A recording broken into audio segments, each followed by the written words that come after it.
So welcome to the Business Spotlight Series. My name is Mark McNulty, and I'm president of Action Coach Bluegrass in Southern Indiana. Today, I have Danny Knott, president of Elevator Solutions, as my guest. Today, we're going to be talking with Danny about his business, his journey to business ownership, challenges, some best practices, and share a little peek into what it's really like to build and operate a business. Now, if this is your first time listening to us, be sure to like and subscribe to get notifications when we drop new conversations just like this one. So Danny, welcome and thank you for being here today.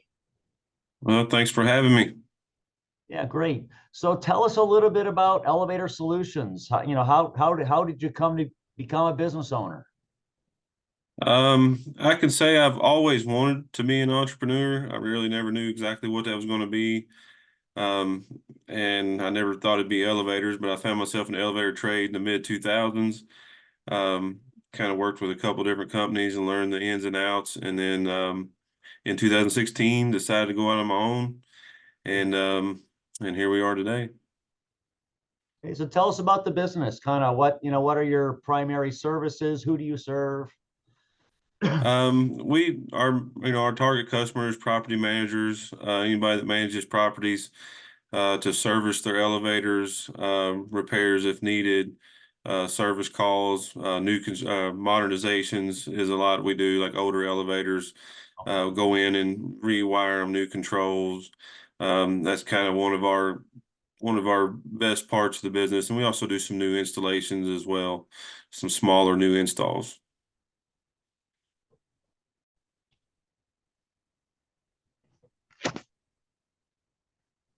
All right.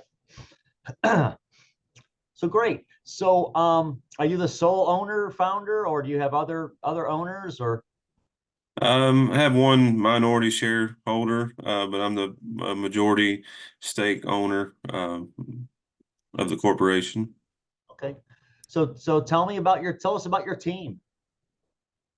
My current team, I've got a lot of good guys. I think a lot of them have been with me since day one. A couple of them I've worked with in the past that were really good people. And I think what I've learned over the last couple years is culture and people with the right mindset to fit the culture means so much. I always heard people say that in books and business, and never really, I kind of knew what it meant, but never really knew what it meant. But I kind of really experienced it. So I've got a really good group of guys that work together well and to the common goal. So how do you split your time between different roles in the business, kind of working in versus on? I think early on I was heavily in, of course. I was it was me and one other guy.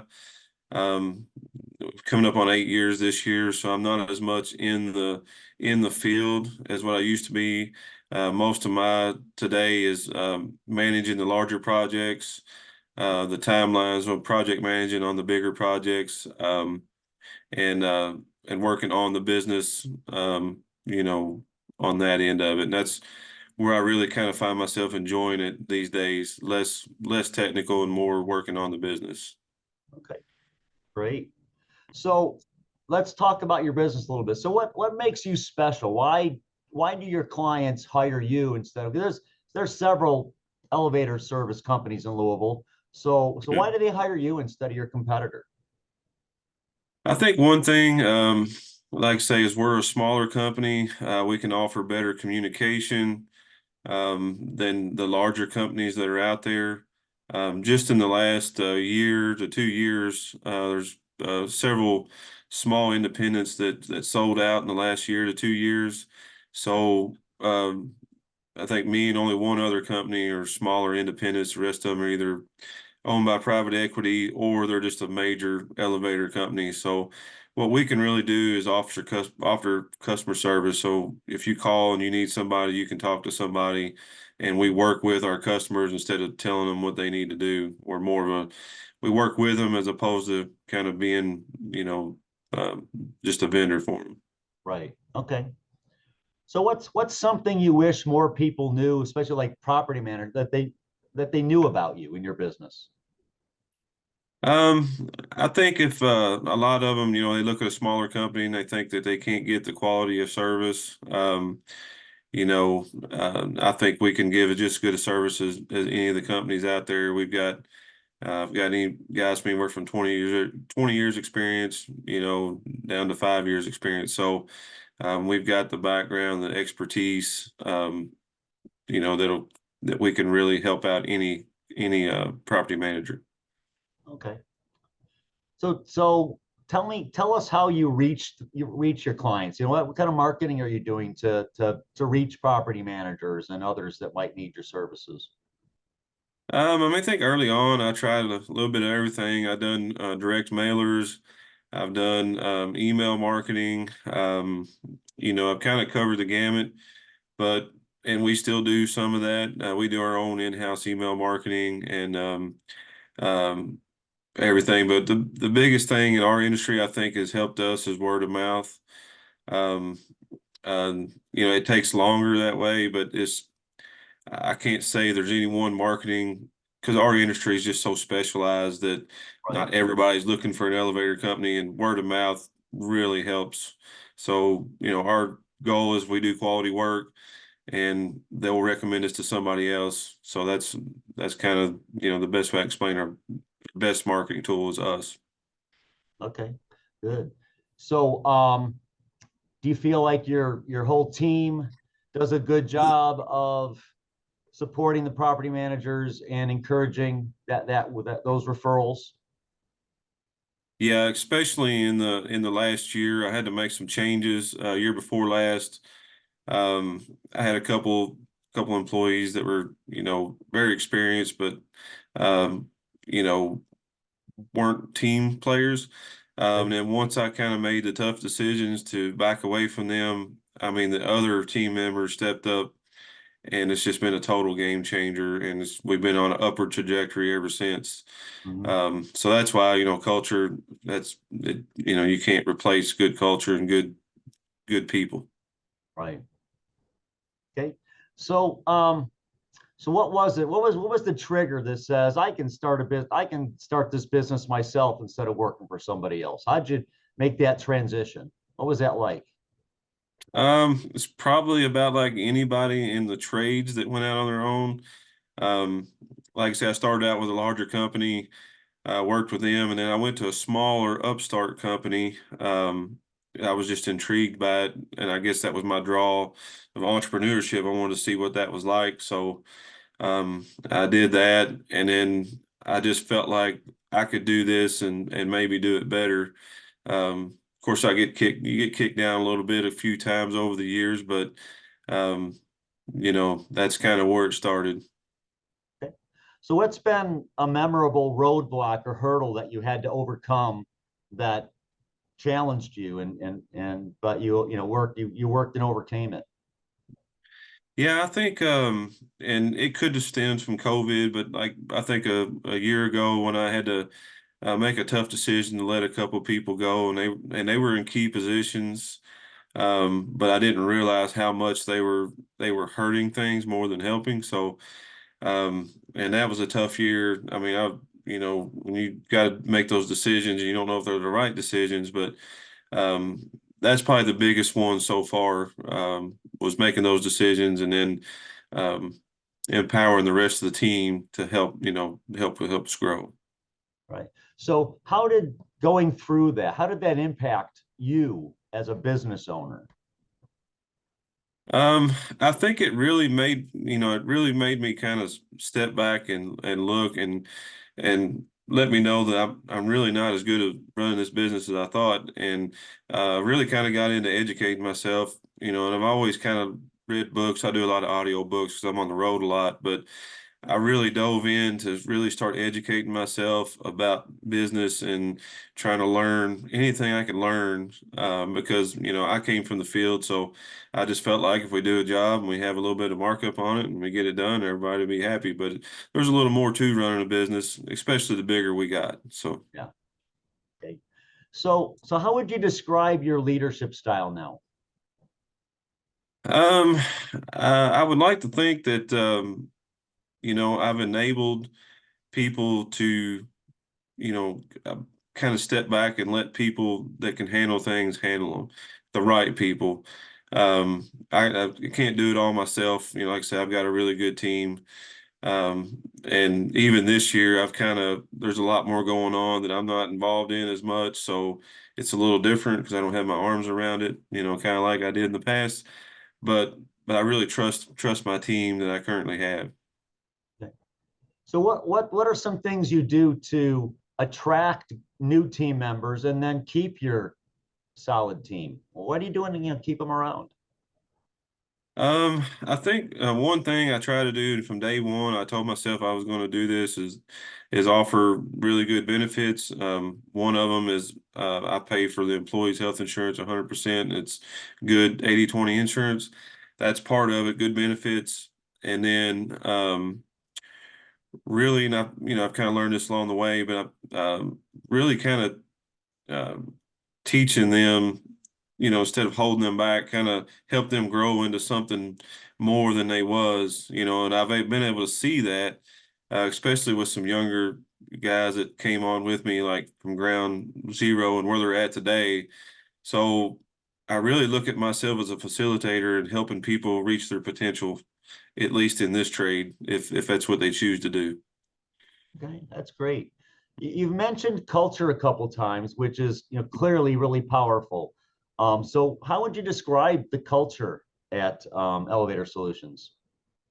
Um, I mean, everybody works together and everybody's working towards a common goal. There's nobody that thinks they're better than anybody else. And I see it, you know, guys communicating with each other. They all know that, if it's to take care of the customer, go ahead and do it. It's not, we're not going to, fall short on offering good service. So they just know that, um, we're going to do the right thing. And I think now that, we've got a little bit of a culture, I can see my team affecting new team members. It's not really me affecting them. They're guiding the new team members. This is how we do things. We do it this way. And that's why, I guess I mentioned culture so much because we didn't have it. And, everybody says, oh, it's a foo-foo stuff, culture.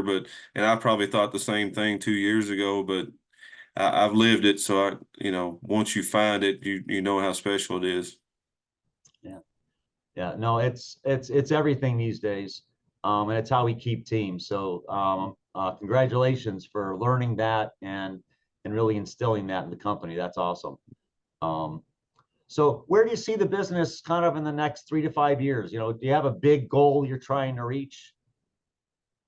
Well, I don't know. I know, like I say, over the last year and a half, my views have really changed. I went through a low period where I thought I'm just gonna this ain't working. I'm gonna do something different. You get, and every business owner out there has been in that low. There's highs and lows. I was in the low, and I stuck it out and seen the other side. Um, so I think I lost the question there. I got to rambling there. Sorry. No. No, Uh, where do you see yourself 3 to 5 years? Oh, What's your big 3 to 5 year goal? that's sorry. That's where I was going. But yeah. I really kind of thought, well, if I could just serve the Kentucky area, Southern Indiana areas, now I kind of think, the possibilities limitless to move out into other areas and expand. I don't really think as small, but it takes time to get there. But I just feel like that's a possibility that I didn't really think of in the past, stretching out to more areas and just growing and getting bigger. So, Okay, awesome. Love that. Well, we certainly covered a lot of ground here in the last 15 minutes or so. So what I want to do now is ask you. I've got kind of some wrap up questions, just kind of quick. First answer top of your head. So yeah. what is your number one key to success? I think self-education as a business owner, keeping myself educated, Okay. What reading are some things? books. Yeah. Yeah. So what are some things? So you're reading books. Yeah. What are the things you do to keep yourself to educate yourself? Like I say, most of it's books, podcasts. I listen to a lot of podcasts. Like I say, I have a lot of travel time. So I listen to business podcasts, so that's a good way to do it. Okay, excellent. So what's your number one piece of advice for other business owners? Um, don't give up and learn your numbers and learn your business. I like that. Awesome. So what's one book or audio book or podcast that you would recommend to other business owners that's been, an influence on you? I probably recently, like I said, I've read several over the years, but most recently, I read the E-Myth, which made me look at things a little bit different. Um, for the most recent book I've read. Okay. What's your favorite business podcast? Um, it kind of changes around. I have been here lately. I've been listening to Profit First podcast, and I also read that book as well. Mhm. Um, so that's the most recent one I've been listening to a lot. Okay. I do That's a listen real to Entree Leadership's a great one too, the Dave Ramsey Entree Leadership podcast. Okay, awesome. So if I had a magic wand, and I don't, but if I Hmm. did, and I could wave it over one part of your business and improve it immediately, what would you want me to improve in your business? Um, that's a good one. I mean, uh, I guess just to continue to grow, I guess, So what's your it's biggest, probably, so do you need more sales to grow or more team? Which comes first? um, I know it's both. uh, yeah, I mean, I think more sales, um, Mhm. would probably be it. And we're working on that. So, Okay, awesome. Great. So last question I've got for you today, Danny, before we wrap up. And it's, so what inspires you the most these days? I think, like I say, when I started out, I just was going to do a business, and maybe I was going to make a lot of money. But I think now, today, what I've kind of noticed is I'm really facilitating my team members to reach their potential. So that's where I kind of get satisfaction these days, is seeing some of the guys, they're making good money and taking care of their family, and we helped them get to that point. And we get a lot of good feedback. So. Okay. Awesome. Awesome. Well, it's a great answer. I like that. Well, thank you. Well, thank you so much, Danny. This is ladies and gentlemen, this has been Danny Knott, president of Elevator Solutions, and he's shared a lot of gems with us, and particularly around people and culture and learning. So listen to this a couple times. So if you make sure you bookmark this podcast, this interview, so that you can find us again and subscribe so you can get notices of future interviews after you've watched this one, and come back and watch it a couple times and make sure you really take the learnings that Danny shared with us. So Danny, thank you so much for your time today. It's been very enlightening, and you've got some great tips for business owners. Okay, thank you. Thanks for having me. All right. So ladies and gentlemen, thank you so much for watching the Business Spotlight series, and we'll see you again next time. Thanks a lot.